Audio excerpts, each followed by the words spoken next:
Canal del Congreso, el canal de la Unión, presenta.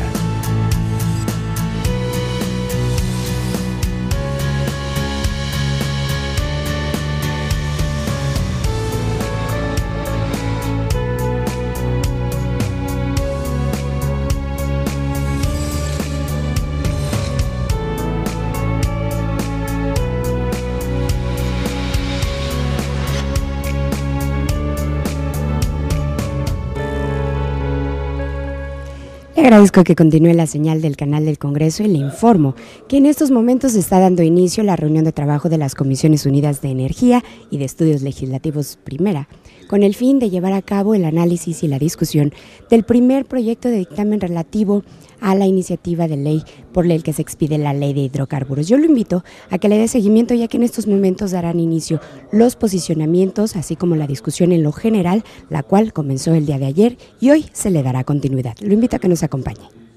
Quisieron hacer uso de la palabra en la primera ronda de participaciones y se registraron las senadoras y los senadores en contra. Laida Sansores San Román, Mario Delgado, Rabindranath Salazar, Zoé Robledo, Fernando Mayans, Luis Sánchez, Alejandro Encinas, Benjamín Robles Montoya, Isidro Pedraza, Fidel de Médicis, Dolores Padierna, Manuel Camacho.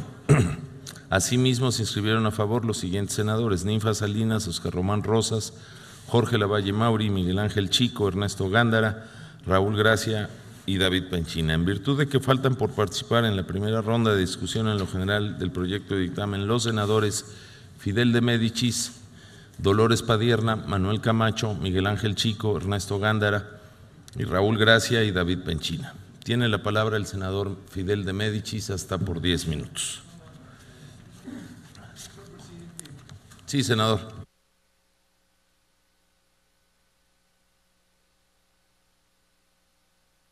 Senador, nosotros citamos públicamente a las 9 de la mañana y la farsa en todo caso, senador.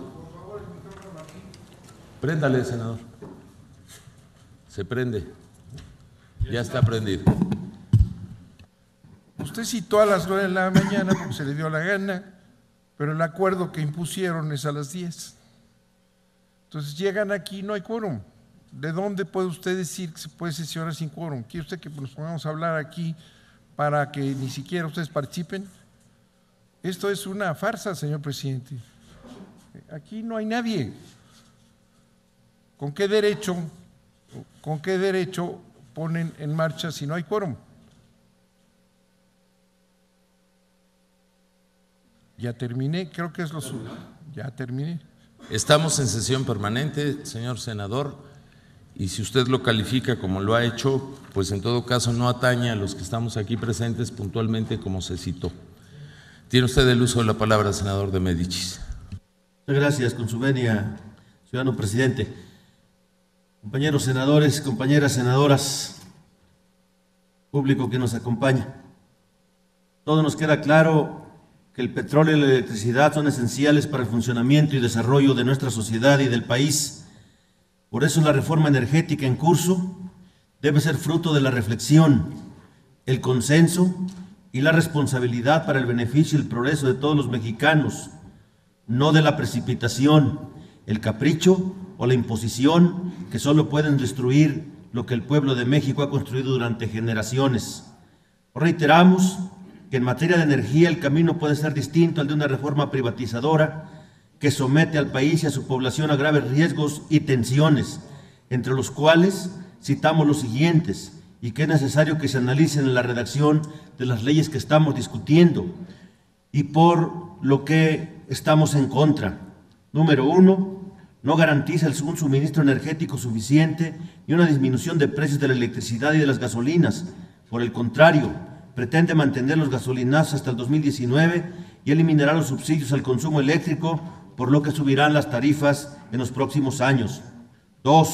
Pone en riesgo la seguridad energética nacional y la soberanía del país sobre los recursos naturales al no establecer plazos para las concesiones petroleras, lo que prácticamente perpetuará el control de las empresas transnacionales sobre el petróleo mexicano y deja en el vacío el control y la propiedad de activos tan relevantes como la generación de electricidad hidráulica en las grandes presas que el país ha construido con grandes esfuerzos y sacrificios del pueblo mexicano. 3. prevé la extracción del petróleo por empresas privadas bajo fórmulas contractuales que les permitirán llevarse la mayor parte del valor de los hidrocarburos. 4. Estas fórmulas contractuales prevén que el Estado les reembolse la totalidad de los costos, sin mecanismos que permitan supervisarlos, otorgándoles un cheque en blanco a costa de los mexicanos. 5. Se crea un Fondo Mexicano del Petróleo, cuya principal función es ser una caja de pagos para las empresas transnacionales y no un instrumento de desarrollo del país. 6. Socavan los derechos de ejidatarios, indígenas y propietarios rurales y urbanos sobre sus tierras al otorgar prioridad a las empresas privadas que lleven a cabo las actividades vinculadas a los hidrocarburos y la electricidad. No podemos seguir en la mezquinidad malinchista de procurar inversiones extranjeras que se frotan las manos por llevarse una tajada del sector energético. Debemos atender que nuestro pueblo sufre de pobreza, hambre, inseguridad, muerte por enfermedades curables, desempleo. Si con las leyes secundarias que pretenden aprobarse por mayoría mecánica nos vamos a seguir lesionando, estaremos agregando un ingrediente más para la rebelión contra este sistema neoliberalista que solo los ha marginado y los ha arrojado al fondo del sufrimiento humano.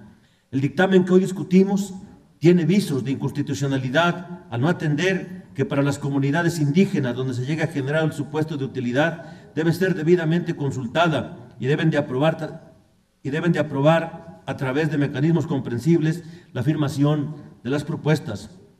Ni una sola empresa debe establecerse en tierras del pueblos originarios, ejidales o comunales si no cuentan con la aprobación de sus habitantes, como pretende el artículo del 95 al 109 de la Ley de Hidrocarburos. Senadores del PRI y del PAN están jugando con fuego.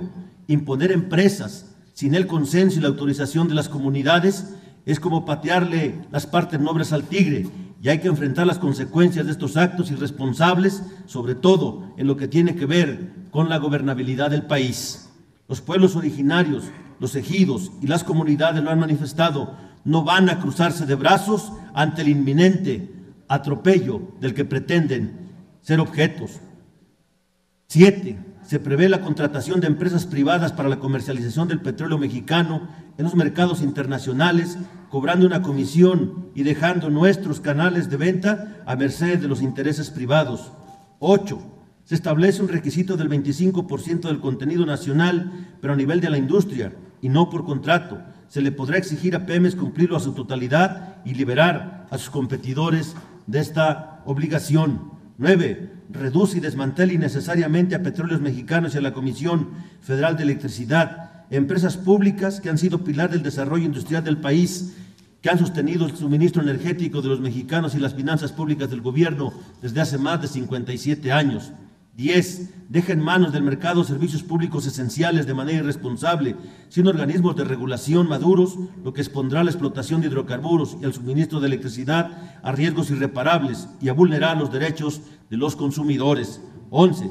Se somete al país a conflictos legales, mismos que no serán resueltos en tribunales mexicanos, sino en arbitrajes internacionales en que los estados han tenido muy malas experiencias. 12. Se evita un manejo transparente y responsable de los recursos del sector sin mecanismos adecuados para evitar el poder corruptor de las grandes empresas petroleras. 13. No se toman las precauciones necesarias para el cuidado del medio ambiente, las comunidades y la salud de las personas. Se impulsan procesos técnicos controversiales, sus potenciales daños a la naturaleza, como el fracking. Debemos incorporar al cuerpo de la Ley de Hidrocarburos un concepto que está en boga en el mundo y que de manera sistemática en México se niega a aplicarse en detrimento de las comunidades del país. Me refiero a la responsabilidad social de las empresas, que contemplan, entre otros aspectos fundamentales, la consulta a las comunidades indígenas, como lo establece el Convenio 169 de la Organización Internacional del Trabajo en su artículo 7. Señala que los pueblos interesados deberán tener el derecho de decidir sus propias prioridades en lo que atañe al proceso de desarrollo, en la medida en que éste afecta sus vidas, creencias, instituciones y bienestar espiritual, y a las tierras que utilizan de alguna manera, y de controlar en la medida de lo posible su propio desarrollo social y cultural. Además, dichos pueblos deberán participar en la formulación, aplicación y evaluación de los planes y programas de desarrollo nacional y regional susceptibles de afectarles directamente. el impacto de las empresas en el desarrollo concreto de las comunidades donde pretendan instalarse, el cuidado y la preservación del medio ambiente, la utilización de la mano de obra de acuerdo a su perfil de las comunidades donde se instalen, el resarcimiento del daño a la persona o al ambiente en el caso de que se ocasione como reparación del daño, y compartir con las comunidades las utilidades o renta petrolera, es decir, hacerlos partes del negocio y sus beneficios, como se pretende hacer con las transnacionales. 14. La reforma que se pretende imponer reducirá los ingresos petroleros y las divisas captadas por exportación, lo que creará tensiones sobre el crecimiento y la estabilidad monetaria del país. 15. Producirá despido de trabajadores de la Comisión Federal de Electricidad, Petróleos Mexicanos y reducirá a sectores importantes de ellos sus derechos laborales. Además, incorpora elementos de excepción para los trabajadores que contraten las empresas energéticas para la explotación de hidrocarburos, como la eliminación del derecho al reparto de utilidades, lo que violenta la legislación laboral mexicana. Enrique Peña Nieto se comprometió desde su campaña a no privatizar a Pemex y a la Comisión Federal de Electricidad, y hoy privatiza estas empresas transfiriéndoles a los consorcios internacionales algunos de sus activos más valiosos, los derechos sobre las reservas petroleras y el mercado eléctrico nacional, contando para esto con la complicidad de los legisladores del PRI, del PAN y del Partido Verde Ecologista de México. En conclusión, después de lo expuesto, podemos afirmar que la reforma energética es un gran engaño para el pueblo de México. El modelo propuesto por el Ejecutivo Federal en el sector energético es una receta para el desastre. No toma en cuenta la experiencia internacional y cuando la toma en cuenta lo hace mal. El petróleo y la electricidad son activos de la nación y la riqueza que generan estos activos, el gobierno pretende desperdiciarla o regalarla para financiar su gasto corriente sin importar el daño que le propiciará a las generaciones futuras de mexicanos y mexicanas. El horizonte que ve el gobierno es electorero, está trazando la ruta para perpetuarse en el poder en el 2018. Quieren que lleguen inversiones rápidamente a un costo de abrirlas en condiciones sumamente ventajosas para las empresas a través de los contratos de utilidad y de producción compartida en detrimento del pueblo de México. Actualmente el sentir de la población se puede resumir en que su día a día enfrenta un contexto de precios altos y salarios bajos. El gobierno miente, ofrece que la privatización del sector energético resolverá esta realidad de millones de mexicanas y mexicanos. El PRD y diversos sectores de la sociedad mexicana sostenemos que la privatización no originará una reducción en el precio de las gasolinas y de la luz y sí compromete los recursos para financiar el presupuesto público, causa daños ambientales a nuestro entorno y empobrece de manera alarmante a los desposeídos de México. Compañeros senadores, compañeras senadoras, la reforma energética propuesta por el ciudadano presidente Peña Nieto y que van a convalidar los legisladores del PRI, del PAN y del Verde Ecologista traerá más dinero para las transnacionales y menos para el pueblo de México. En consecuencia, la pobreza, las muertes por enfermedades curables, el desempleo, la inseguridad y la desesperanza sentarán sus reales de manera definitiva en nuestra patria. Si se aplica a rajatabla estas reformas, México jamás tendrá desarrollo y menos la paz que tanto anhelamos. Por su atención, muchas gracias. Gracias a usted, senador. Tiene ahora el uso de la palabra la senadora Dolores Padierna.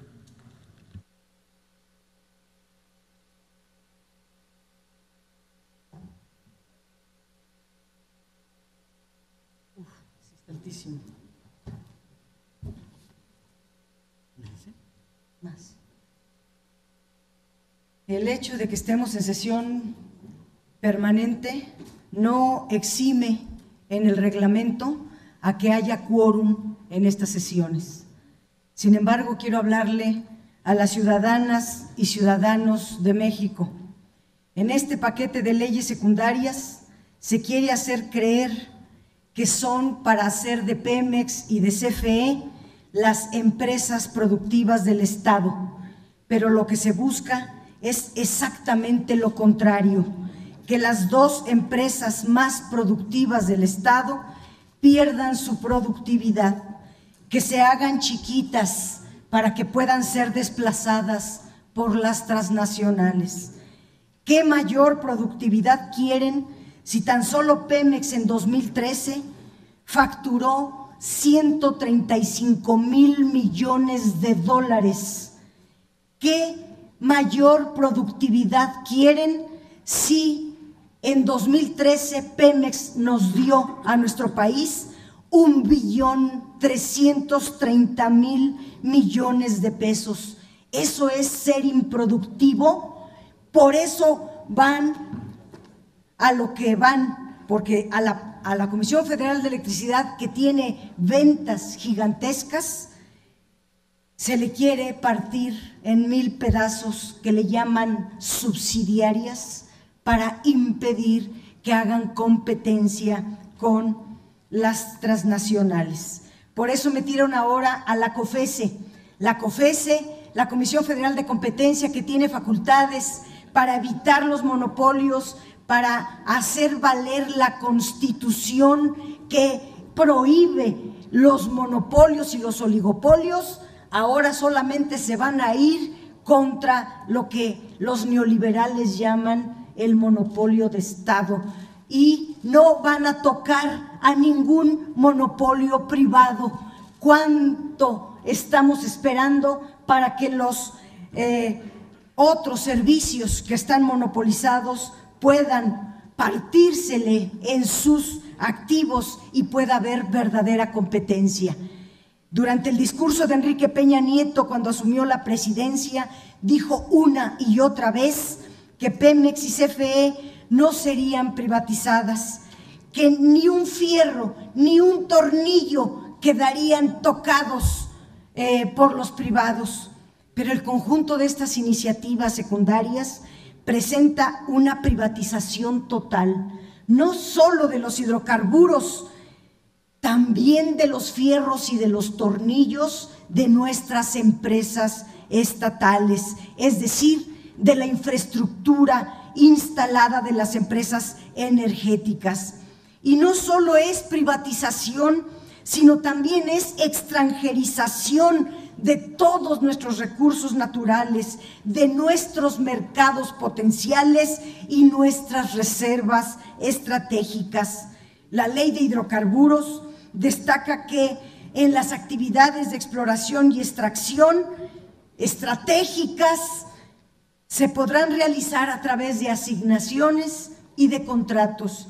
Las asignaciones son un acto administrativo que la Secretaría de Energía otorga a Pemex el derecho de explotar y extraer hidrocarburos en una área determinada. La Secretaría de Energía adjudicará esa área, que siempre y cuando Pemex esté en capacidad de operar, y le llaman a eso ronda cero.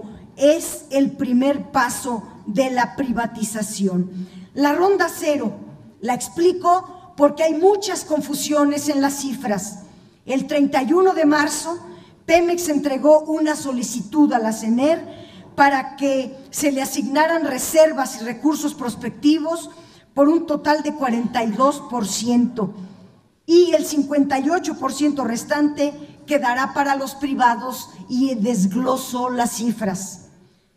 Desde el primer paso de la privatización, Pemex quedó en minoría. Las cifras deben desglosarse para entender bien estos conceptos. Las reservas de hidrocarburos se dividen en 3 grupos. Las reservas probadas, que son hidrocarburos de petróleo y gas natural, que pueden extraerse con un altísimo nivel de probabilidad. Son los yacimientos que ya están en producción, son los yacimientos que ya pueden producir en el momento en que se hagan los pozos. Pemex solicitó, entiéndase, la totalidad de estos yacimientos, pero la ley dice que Pemex puede recibir asignaciones de los campos y yacimientos que ya esté produciendo, no los nuevos, no todos. Se dio en 2011 y 2012 los principales campos y yacimientos 1P, que son los yacimientos altamente productivos, y volveré con ejemplos concretos al rato. Segundo tipo de reservas. Las reservas probables son los que tienen una probabilidad de encontrar hidrocarburos en un 50%, y se debe hacer la inversión para extraerlos. Pemex solicitó el 61% de estas reservas. Y las reservas posibles, que son yacimientos con probabilidad de alrededor de un 10% que existan hidrocarburos, y Pemex solicitó el 56% de las reservas posibles. En resumen, del total de reservas 1P, 2P y 3P, Pemex solicitó 43.800 millones de barriles de petróleo crudo equivalentes. Pemex solicitó 71%, es decir, 31.300 millones de barriles de petróleo equivalentes. Aquí deben de descontarse los contratos integrales que son 1P y que ahorita voy a explicar. Los privados se quedan entonces con el 29%, con 12.500 millones de barriles de petróleo crudo equivalente. Pareciera entonces que Pemex va a tener la mayoría y no lo es. Insisto que haciendo las cifras completas, Pemex se queda solo con el 42% de las reservas y los privados con el 58%. Las reservas 1P alcanzan para 10 años y de ahí esas son las que le tocan a Pemex y de ahí hay que descontar los contratos integrales. De las reservas 2P son para 19.3 años y las reservas 3P son para 32.9 años. O sea que Pemex se está quedando con las reservas de más corto plazo y los privados con las reservas energéticas de largo plazo. A eso se le llama perder soberanía energética. Otra precisión fundamental: no confundir el término reservas, que es al que me he referido hasta este momento, con otro término que se llama recursos prospectivos. Los recursos prospectivos son adicionales a las reservas. Los recursos prospectivos son algo hipotético, es un dicho, no hay ninguna demostración física de que haya reservas, pero si se hacen los trabajos de reconocimiento y exploración superficial, se puede encontrar. Y fíjense qué grave, Pemex ya hizo la primera etapa que se llama de reconocimiento y exploración superficial en el 100% del territorio y en todo su mar territorial, y se tiene un mapa perfectamente delimitado, cuadritos en todo nuestro territorio, nuestro mar territorial, que dicen dónde sí hay y dónde no hay recursos prospectivos. La iniciativa de ley de hidrocarburos propone que en esta primera etapa de reconocimiento y exploración superficial, que arroja información estratégica importantísima, porque dice dónde sí y dónde no hay, propone la ley que esta información se le otorgue a los privados, tanto las tareas de reconocimiento y exploración superficial que ya hizo Pemex. ¿Para qué van a contratar a transnacionales que van a costar a nuestra renta petrolera infinidad de dólares si Pemex ya hizo el trabajo? Pero además propone la ley de hidrocarburos que pueda hacerse uso comercial de esta información, que las petroleras privadas, artículo 33 de la ley de hidrocarburos, que las petroleras privadas tendrán derecho al aprovechamiento comercial de la información. Pemex ya hizo esta etapa y dice Pemex que hay 112.000 millones de barriles de petróleo crudo equivalente. De la información de Pemex se estima que el 22% de los recursos prospectivos, que son adicionales a las reservas, y están queriendo confundir a la opinión pública con estos dos conceptos tan distintos, se encuentran ya en los yacimientos terrestres y en aguas someras. Repito, el 22% de los recursos prospectivos están en yacimientos terrestres y en aguas someras. Y Pemex durante 76 años tiene la tecnología, tiene la experiencia, porque es en aguas someras, porque es en territorio donde hemos sacado durante estos 76 años el 100% de la renta petrolera.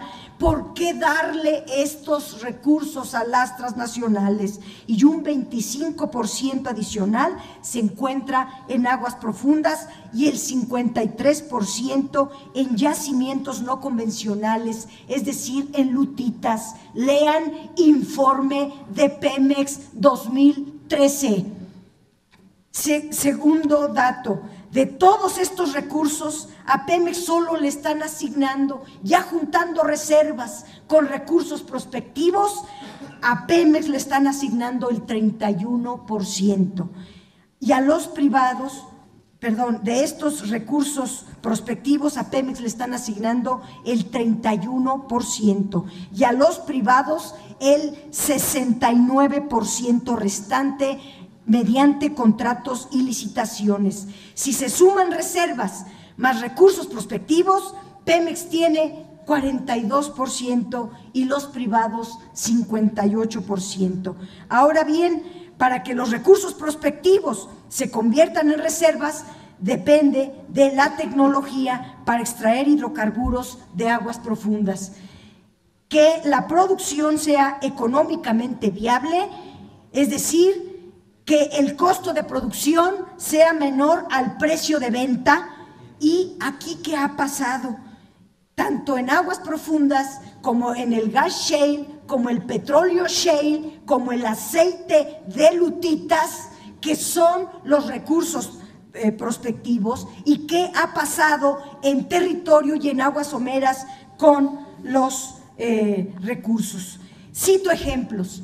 En 2011, Pemex adjudicó los primeros contratos integrales, que no son otra cosa más que concesiones, en los campos maduros de Santuario, Carrizales y Magallanes. Esa fue la primera ronda de entrega en concesiones de recursos nuestros. Estos importantísimos campos que podía explotar Pemex en beneficio del país, le pido, por favor, prefirieron dárselo. Por favor, concluya, senadora. Prefirieron dárselo a las empresas Petrofac, voy a abreviar, a Schlumberger, a Halliburton y Waterford. La segunda ronda, pero en esta primera ronda se trató de 207 millones de barriles de petróleo crudo equivalente, es decir, de cerca de 25,000 millones de dólares a las privadas, con tecnología de Pemex, con recursos de Pemex y en campos tradicionales de Pemex, porque están en aguas someras. Santuario, Carrizales y Magallanes están en Veracruz y en Tabasco. La segunda ronda fue en junio de 2012, saliendo el gobierno calderonista. Hizo una segunda ronda de licitaciones mediante contratos integrales, esta vez para los campos de Altamira, Pánuco, Tierra Blanca y San Andrés. Se anunció un incremento de la producción de 80,000 barriles diarios de petróleo, lo que permitiría duplicar la producción. ¿Por qué entonces hablan de una caída de la producción? ¿Y por qué sustentan la privatización de nuestros hidrocarburos en que, como cayó la producción, ahora hay que privatizar? Pues no, que con los contratos integrales, que son concesiones ilegales, se iba a aumentar en 80,000, nada más con esta segunda ronda, barriles diarios la producción. Aquí hay que decir otro asunto. El resultado concreto de los contratos integrales que entregó el exdirector de Pemex Exploración y Producción, Carlos Morales Gil, el mismo que dio contratos a manos llenas a Oceanografía durante 12 años consecutivos es que las petroleras privadas internacionales, mediante estos vehículos financieros y las empresas instrumentales, que en otro momento volveré al tema de PMI Internacional y sus vehículos financieros y sus empresas instrumentales que también considera la ley de hidrocarburos, para legalizarlas, pudieran participar en forma ventajosa, donde los privados mantienen el 90% del control y Pemex solo el 10%. No hablé de recursos hipotéticos, hablé de recursos tangibles, de las reservas 1P que fueron entregadas a través de concesiones ilegales. ¿De qué se trata entonces la ley de hidrocarburos y el paquete de leyes que se está discutiendo?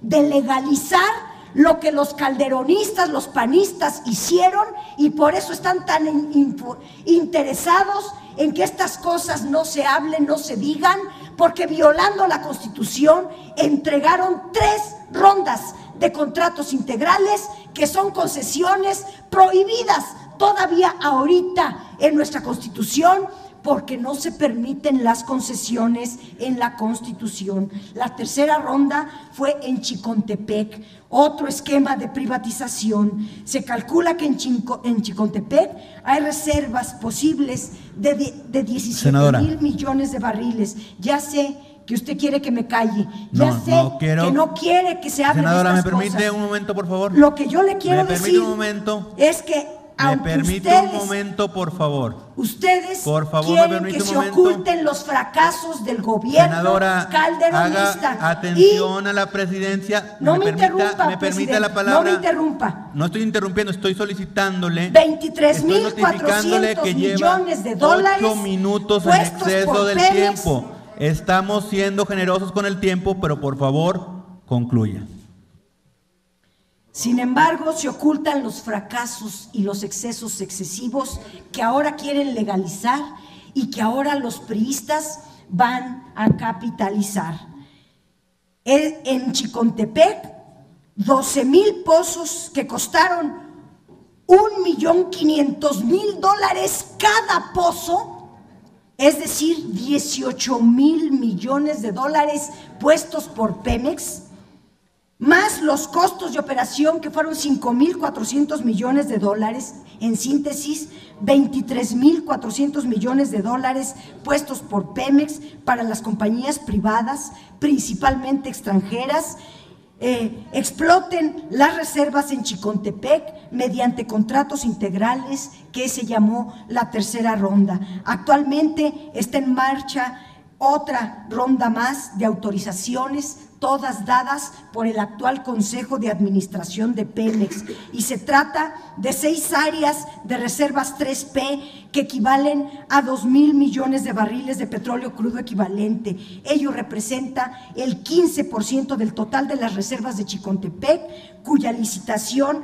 es del año 2013, ya con el gobierno priista. En síntesis, se trata de que los negocios que a manos llenas hicieron los panistas y que quieren legalizar porque los hicieron violando la Constitución, ahora le toca el turno a los priistas, y que a manos llenas estos miles de millones de dólares que arroja nuestra principal petrolera se queden en los magnates. No se trata de hacerle un bien al país, se trata de perjudicar al país, porque otra falsa idea que se difunde es de que el conjunto de estas leyes son para la mejoría, para elevar el Producto Interno Bruto, pero en realidad se trata de beneficiar a unos cuantos funcionarios, a unos pocos magnates. Tenemos a un grupito de personas neoliberales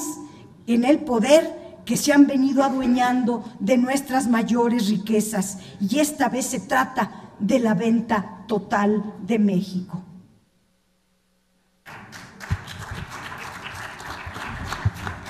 Gracias, senadora. Senador Isidro Pedraza. Antes, presidente, le solicitaría, perdón, sí, si fuera tan amable de verificar el quórum ya que el artículo 147 señala que para una reunión de comisión sea válida se requiere la asistencia de la mayoría absoluta de sus integrantes. En los casos de reuniones de comisiones unidas, el quórum se forma con la asistencia de la mayoría absoluta de los integrantes de cada una de ellas. Yo le solicitaría, si fuera tan amable de convocar, ya que el hecho de que estemos en comisión permanente no es una excepción a esta regla señalada por el reglamento. Senador Isidro Pedraza. Gracias, presidente. Yo solamente para invitar amablemente al senador Gracia a que si en este momento que están interviniendo los oradores y están en el uso de la palabra, como fue el caso de mi compañera senadora Dolores Padierna, rebasó un poco el tiempo, debería de haber una tolerancia en función de que todavía ni siquiera están presentes los miembros completos de esta comisión. Yo noto una ausencia completa de compañeros senadores del PAN y una buena ausencia de compañeros del PRI. Y en ese sentido, si es solamente por la formalidad de iniciar la hora de los trabajos, pero no darle el contenido y la importancia que reviste estos trabajos, considero que es equivocado el procedimiento. Por eso llamo la atención al senador Gracia, porque me parece que no es correcto. Y si está haciendo notar ahí el senador Rabín que no hay quórum, pues yo creo que esa es parte de la función de ustedes como presidentes, revisar ese tema para que podamos darle realmente el contenido y la trascendencia a la discusión de estas reformas tan importantes para el país. Gracias. En atención a su comentario y antes de pasar a lo que solicita el senador Salazar, yo le diría que la tolerancia ha sido muy amplia. Las intervenciones han sido de 15, 14, 23, 18, 20, 21 minutos y no ha habido el ánimo de que sea de otra manera. Y justamente para respetar el acuerdo que está en el formato, pues simplemente se señala cuando el tiempo pues ya se ha rebasado en demasía. Llevábamos 18 minutos de 10 minutos, no hay ninguna otra intención, senador. Si me permiten, sí, senador. Mi compañero el senador Rabín Ranat ha pedido… A eso iba. Solamente para hacer una reflexión que tiene que ver con el planteamiento del senador Isidro. Se trata de que aquí vengamos a debatir. Es una, digamos, las comisiones unidas están pensadas en el contexto de la revisión de estos dictámenes para que podamos debatir. Me parece que el hecho de que tengamos aquí una ausencia total, por lo menos de Acción Nacional, no veo a nadie, no veo a nadie del Verde, celebro que haya algunos senadores de su partido, pero ayer quedaron pendientes cuestiones que se supone que permiten contrastar las posiciones. Todo el debate que hemos dado en estos 2 últimos días es con la posición de que garanticemos el contraste de posiciones. No se trata solamente de que vengamos a exponer lo que nosotros opinamos, sino de que haya posiciones, como merece un tema de esta naturaleza, pues que permitan ir confrontando lo que ustedes piensan que es positivo del dictamen con respecto a lo que nosotros pensamos. Ahí el senador Lavalle no me quiso responder, ¿sí? Dijo que sí me iba a responder y después se fue. Yo llegué hoy temprano esperando que usted estuviera pues animado y ocupado en que pudiéramos sostener este debate. ¿Qué opina del fracking? Por ejemplo, yo no sé qué opina el senador Gracia, si está a favor o en contra del fracking, ¿sí o no? Bueno, a mí me interesaría mucho poder contrastar para no estar haciendo soliloquios, señor presidente, de tal manera que le pido que podamos verificar quórum, en caso de que no haya, pues que tengamos una convocatoria seria para que hagamos un debate de contrastes. Pueden ustedes tener la razón, pero también nosotros. Y el tema de un debate legislativo es que la gente que representamos sepa cuáles son las posiciones que estamos defendiendo. Es cuanto, señor presidente. Ya, bueno. Me voy a permitir dar lectura al artículo 146. Primero, la asistencia a las reuniones de comisión se acredita por sus integrantes presentes mediante registro en el sistema electrónico. En caso necesario lo hacen con su firma. Segundo, se considera inasistencia a una reunión cuando el senador no registra su asistencia conforme a lo señalado en el párrafo anterior. Asimismo, si no se encuentra presente durante las votaciones del proyecto de dictamen. Tercero, si no se encuentra presente durante las votaciones de proyectos de dictamen. Tercero, la inasistencia, según la causa que la motiva, se justifica por escrita ante el presidente de la Junta Directiva en forma previa o dentro de los 5 días hábiles posteriores a la reunión convocada, con la presentación, en su caso, del instrumento probatorio. Hay constancia, compañeras y compañeros senadores, del registro de firmas cuando iniciamos. Estamos en sesión permanente, así se acordó en el pleno de ambas comisiones. Desde que iniciamos esta sesión, el senador Bartlett manifestó su molestia por la ausencia. No era el caso de todos los que estamos aquí presentes. El día de ayer, senadores, se convocó para que iniciáramos hoy a las 9 de la mañana. Y por el respeto a la puntualidad de un número de legisladores, dimos inicio a una ronda que se suspendió el día de ayer. Senador Ríos Peter, yo no puedo contestarle si alguien le quiere contestar sus cuestionamientos o no.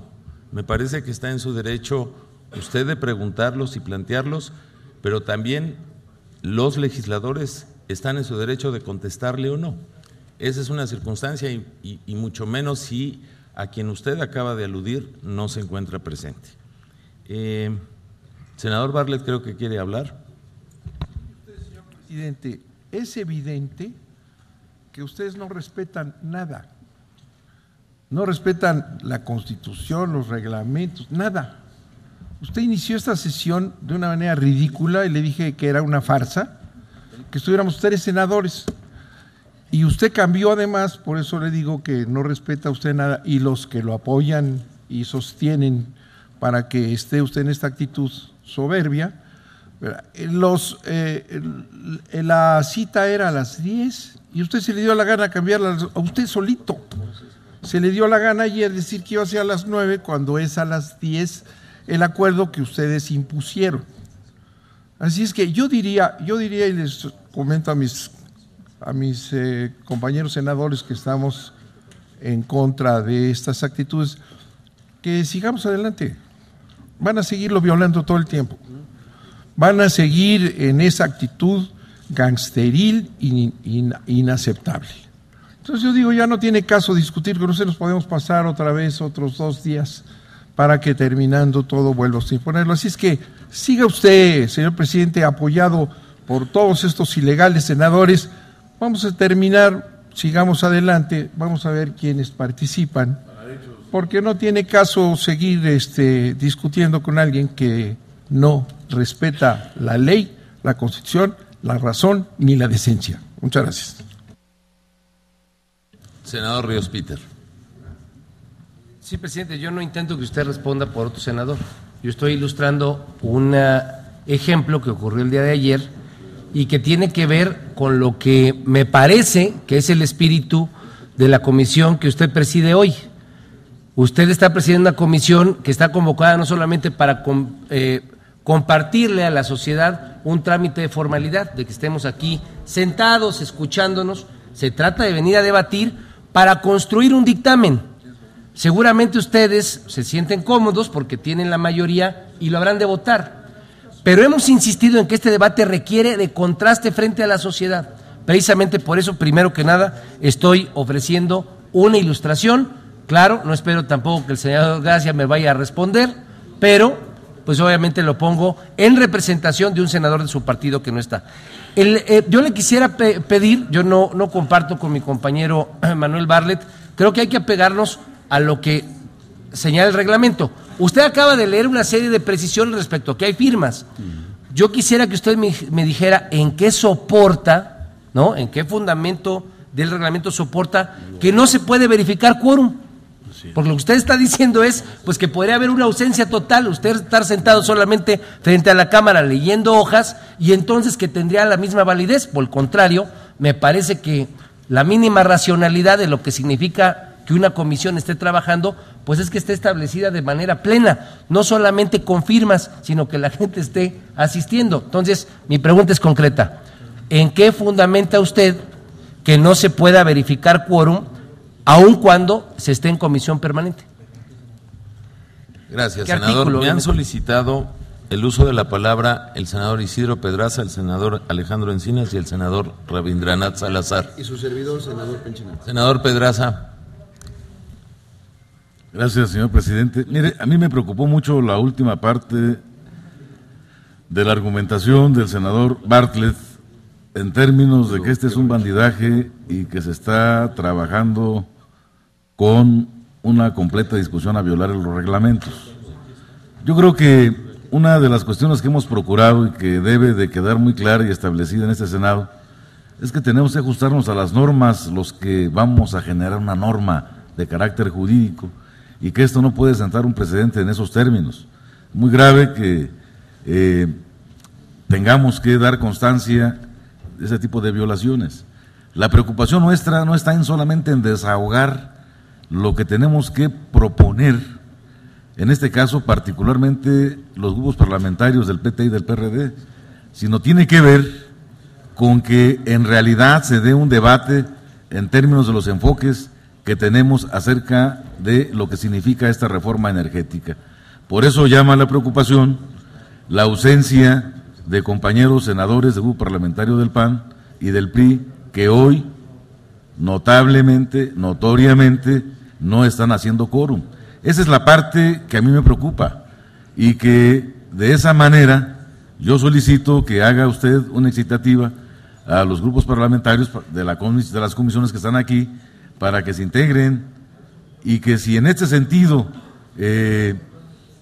algún orador de los que estamos allá anotados, pues podemos disponer de más tiempo, pues nos dejen hablar, porque finalmente una de las cosas que tenemos casi ya en esta sesión es un derecho de catarsis, donde tenemos que decir particularmente nuestros enfoques, nuestras valoraciones en términos de la percepción de lo que tienen sobre esta propuesta de conjunto de leyes en el sentido de darle solidez a un régimen energético en nuestro país. Por eso, yo sí creo que es importante que se llame a los integrantes de esta comisión, que se suene la chicharra, que de alguna manera se haga saber, que hagamos un receso en lo que estos integran, pues para que podamos darle formalidad a los trabajos, señor senador. Creo que la importancia que tiene, vale la pena que hagamos los esfuerzos necesarios para legitimar este proceso, no para deslegitimarlo. Gracias, senador Pedraza. Tiene la palabra el senador Alejandro Encinas.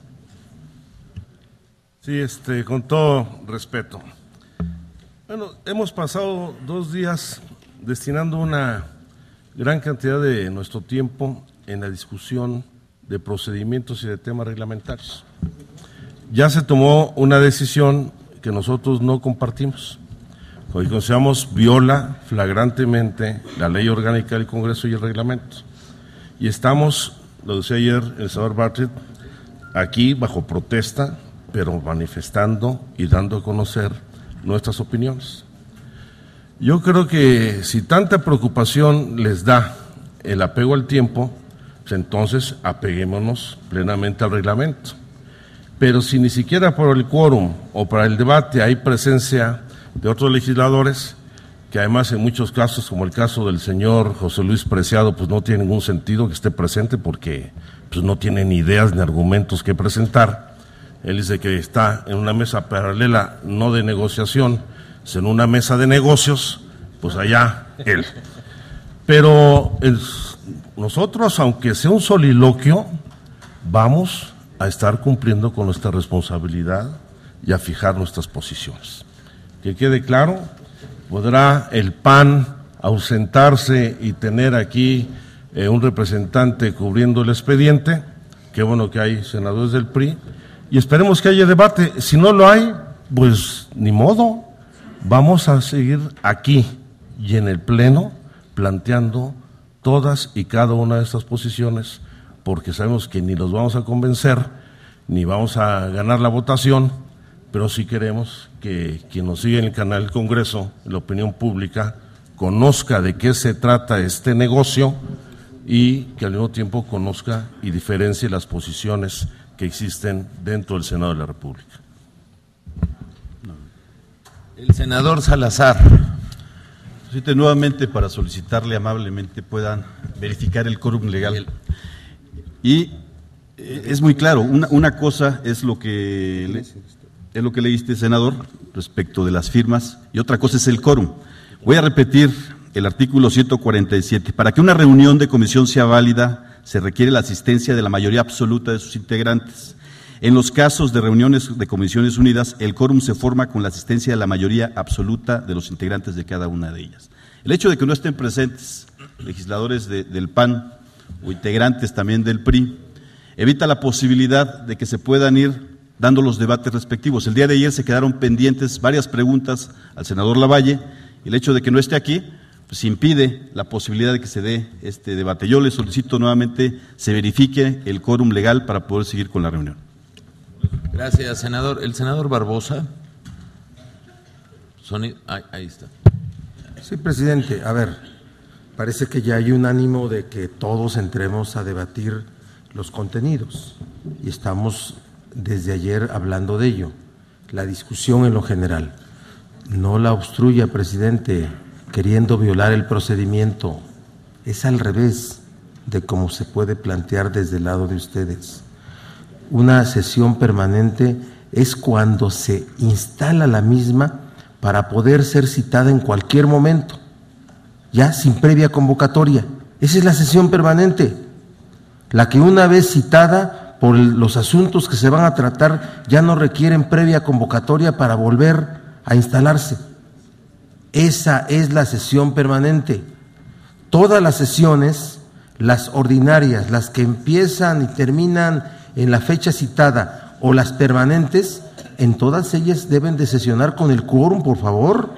Es elemental esa interpretación del artículo 147, pero lo que no puede usted pensar es que pueda hacer del procedimiento lo que usted quiera.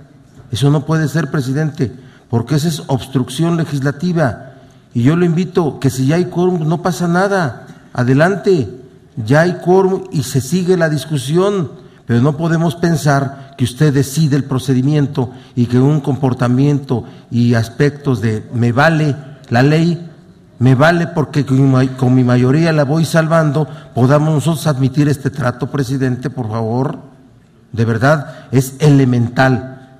Sesión permanente es cuando no requiere ninguna otra convocatoria, solamente se cita. Todas las sesiones requieren quórum para seguir instaladas, todas, en términos del 147 del reglamento. Gracias, senador. Tiene la palabra el senador Zoe Robledo. Muchas gracias, senador Penchina. Simplemente para reiterar lo que acaba de decir el coordinador sobre cómo se entiende qué es una sesión permanente. Efectivamente, la lógica de la sesión permanente es la convocatoria a la sesión. Ustedes no han tenido que emitir convocatoria a los integrantes de las comisiones unidas, dado que estamos en sesión permanente. Leyó no sé por qué razón el 146, pero yo le leería el 147 también, que dice que para que una reunión de comisiones sea válida se requiere de la asistencia de la mayoría absoluta de los integrantes, no de su registro en el momento que usted lo solicitó. Para la interpretación de usted, senador Penchina, de este reglamento, el hecho de que usted estuviera presidiendo una comisión solo, con este salón vacío, sería suficiente para llevar a cabo la sesión. Ahora, déjenme decirle, porque acaba de comentarme que están todos los senadores del PRI, eso es falso. ¿Está usted, senador David Penchina?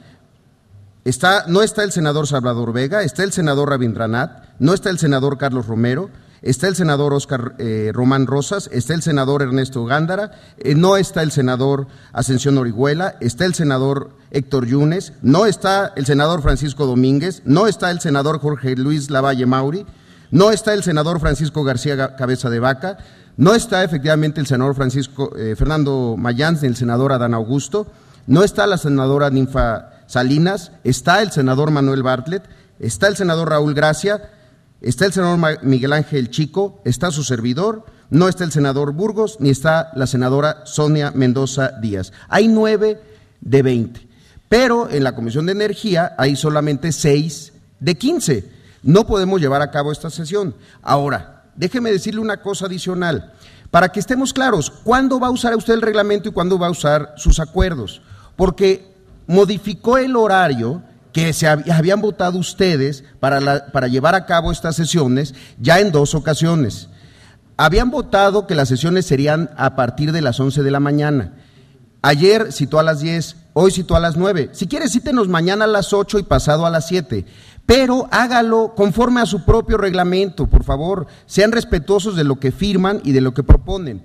Usted aquí en el considerando B dice, cualquier modificación de la propuesta de calendario de dictaminación será discutida y resuelta por las juntas directivas de las comisiones de energía y estudios legislativos. Explíqueme cuándo usted asumió todas las facultades y competencias de las juntas directivas, porque en ningún momento yo como integrante de una junta directiva he sido consultado si podemos modificar el calendario y los horarios.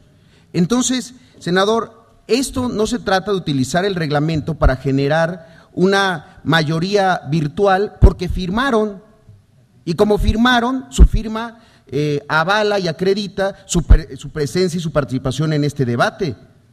Eso es totalmente irracional. Los senadores deben de estar aquí para debatir. Ese es el compromiso que ustedes hicieron. Si el PAN tiene otros asuntos más importantes que atender en otras mesas y con otras motivaciones, pues bueno, entonces con todo gusto los esperamos a que terminen esa negociación, esa mesa de póker que juegan, y después empezamos a sesionar. Yo le tengo reconocimiento al senador Gracia, que a pesar de que su partido no está presente, viene aquí a presidir. Sin embargo, el resto, pues no puedo hablar por ellos y nadie puede contestar por ellos porque simplemente no están. Apéguense a su acuerdo por lo menos, apéguense al reglamento y por favor, la próxima modificación de calendario o de horarios, hágala conforme a lo que aprobaron, hágala conforme a su propia opinión. No se estén desdiciendo o autoviolando en sus propios acuerdos. Es una respetuosísima solicitud. La senadora Sansores. Sonido, gracias. Para insistir en esta burla evidente, se supone que aquí tendremos que estar hasta el día 23. Yo no formo parte de ninguna de estas honrosas comisiones, pero tengo el interés de darle seguimiento y realmente me asombra ver la falta de interés que hay pues por parte de los legisladores de tanto del PAN como del PRI, y que todo se ha terminado en una escenografía. Y aquí nos van a tener hasta el 23 supuestamente discutiendo este dictamen y legitimando que después van a decir tantos días hubo debate. ¿Cuál debate? Mire, las palabras del senador Preciado ayer fueron evidentes. Yo me voy a otra mesa, ¿no? Yo me voy al negocio, al business, con el gobierno. Ustedes quédense, pobrecitos, hablando y en sus catarsis y en sus pataleos. Usted que el primer día estaba en la enjundia, hasta mansito se volvió, ya permite lo que sea. Y si estamos aquí, si seguimos aquí solamente por el canal del Congreso, por tener aunque sea un punto un espacio de expresión para los ciudadanos y que sepan de qué se trata este despojo y esta puñalada trapera que se le está dando al pueblo de México. Es por lo que estamos, pero la verdad ni los necesitamos. Yo propongo, digo, ¿por qué mejor no nos juntamos todos los compañeros de izquierda, los que queremos informar la verdad a los ciudadanos, no esos spots pagados millonarios, porque aparte de los que les leí ayer, esos son los de la CENER. Pero ya tengo los contratos de presidencia y esos son todavía más jugosos. Pues que nos den un espacio, que nos den el canal del Congreso y nos distribuimos los tiempos y no tendremos sus interrupciones, que para hechos que nos lo niega, que el tiempo que se le acabó. Por favor, eso es inútil la presencia de ustedes, pero además empiece por respetar lo mínimo. Tiene que haber quórum. Y esto ustedes lo dan por alto, como dan por alto el respeto a los legisladores. Ustedes son gesticuladores, no son legisladores. Yo no sé de veras qué están haciendo aquí. Gracias, senadora, por sus comentarios. El senador Raúl Gracia. Gracias. Bueno, empezaré, porque fueron varios los puntos a mi señalados a mi persona. El tema de fracking lo he señalado ya en diferentes ocasiones, pero abundaré cuando me toque usar la tribuna en mi posicionamiento al efecto, y me sostendré en lo que he dicho históricamente, no tengan duda al efecto. Sí pido respeto para mi grupo parlamentario, pido respeto para mi coordinador. Cada grupo parlamentario tiene derecho a realizar las condiciones que consideren lo mejor, como lo han hecho cada uno en diferentes temas, y no voy a ahondar en cada uno de estos temas.